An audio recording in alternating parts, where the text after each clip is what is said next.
Olá, hoje vamos dar uma olhada num tema essencial em redes e Linux, Uhum, o roteamento. uhum. A ideia base, pronto, é perceber como é que uma máquina, especialmente se tiver várias ligações de rede, como é que ela sabe para onde mandar os pacotes IP para eles chegarem onde devem. Exato. E vamos explorar isto com base nos excertos do roteamento Guia Essencial de Configuração no Linux.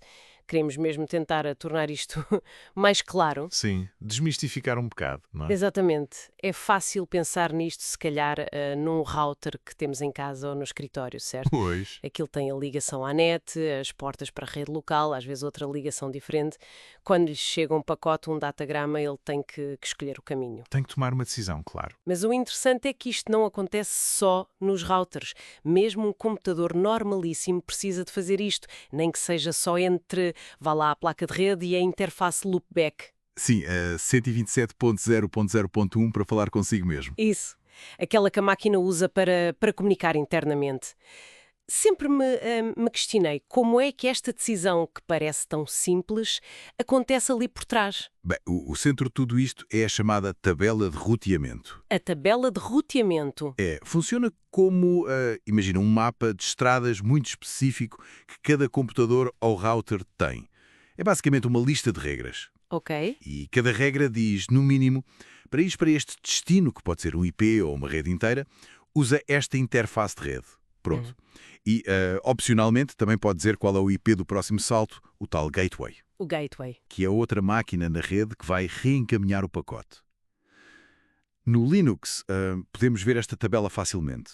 Podes fazer cat procnet route, ou então usar route-n ou netstat-r. Certo. E esse menos "-n"? O "-n" é útil porque mostra logo os IPs numéricos. Evita que o sistema tente resolver nomes, o que às vezes pode demorar ou até falhar. Fica mais direto. Percebo. Então, temos a tabela. E na prática, como é que o sistema a usa? Chega um pacote IP? Chega o pacote. O sistema operativo olha para o endereço de destino desse pacote Uhum. e depois vai à tabela de roteamento, regra a regra, e procura a melhor correspondência, a mais específica que se aplica àquele destino. A mais específica. Ok. Exato. Assim que encontra essa regra, já sabe, ok, tenho que usar esta interface de rede. Certo. E depois há duas situações. Se essa regra na tabela tiver lá um gateway definido, Sim. o pacote é enviado diretamente para o IP desse gateway, através da interface que a regra indicou. Assume-se que o gateway depois sabe o que fazer. Ah, ok. Passa a responsabilidade. Exato. Se a regra não tiver gateway, então o sistema pensa, ok, este destino está aqui mesmo, na rede ligada a esta interface, e envia o pacote diretamente para a rede local. Isso clarifica bastante, sim. E falando em configurar isto, como é que se faz no Linux? Qual é a ferramenta? A ferramenta clássica é o route. Route. Sim. Por exemplo, imagina que queríamos dizer ao sistema que a rede 192.168.1.0 está toda acessível pela nossa placa ET0. Ok. Faria algo como route add-net 192.168.1.0 dev ET0. Route add -net 192.168.1.0 dev ET0. O add para adicionar. E o del seria para apagar, claro. O "-net indica que estamos a falar de uma rede inteira. E se fosse só para uma máquina? E usarias DFH0. É menos comum para redes locais, mas vê-se mais em ligações ponto a ponto, tipo uma VPN direta ou uma ligação antiga por modem, por exemplo. Ok. E repara, tu usaste dev ETH0 para dizer qual é a interface. Sim. Se não pusesses o dev, o route muitas vezes assume que o último argumento é a interface, mas é boa prática usar o dev. Torna tudo mais explícito, não há dúvidas. Faz sentido, sim. E há outra coisa que parece sempre nisto, a rota por defeito, o default gateway.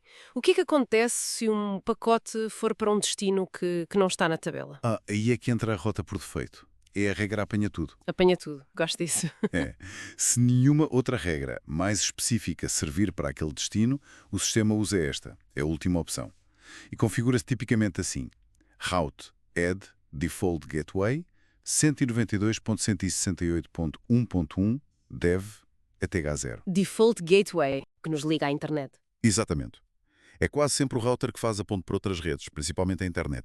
Sem esta rota por defeito, a nossa máquina falava com a rede local, mas ficava isolada do resto do mundo. Percebida. Portanto, juntando as peças, uma configuração assim muito básica, como a que o material sugere, seria definir primeiro a rota para a rede local. Sim, o route add -net 192.168.1.0 dev ET0. E logo a seguir a rota por defeito para todo o resto. O route add default GW 192.168.1.1 dev ET0. Exato. Com estas duas, cobras a comunicação dentro da tua rede e a comunicação para fora. Cobre o essencial. Precisamente. E esta aparente simplicidade, na verdade, levanta uma questão interessante, não achas? Que é? Como é que este mecanismo, que numa máquina individual é só consultar uma tabela, como é que isto se escala para a complexidade e o tamanho da internet global?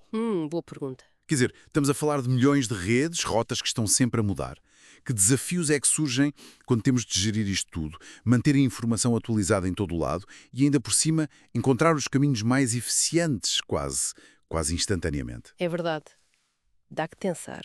Como é que esta base tão simples consegue gerir essa imensidão toda? Fica a ideia para explorar.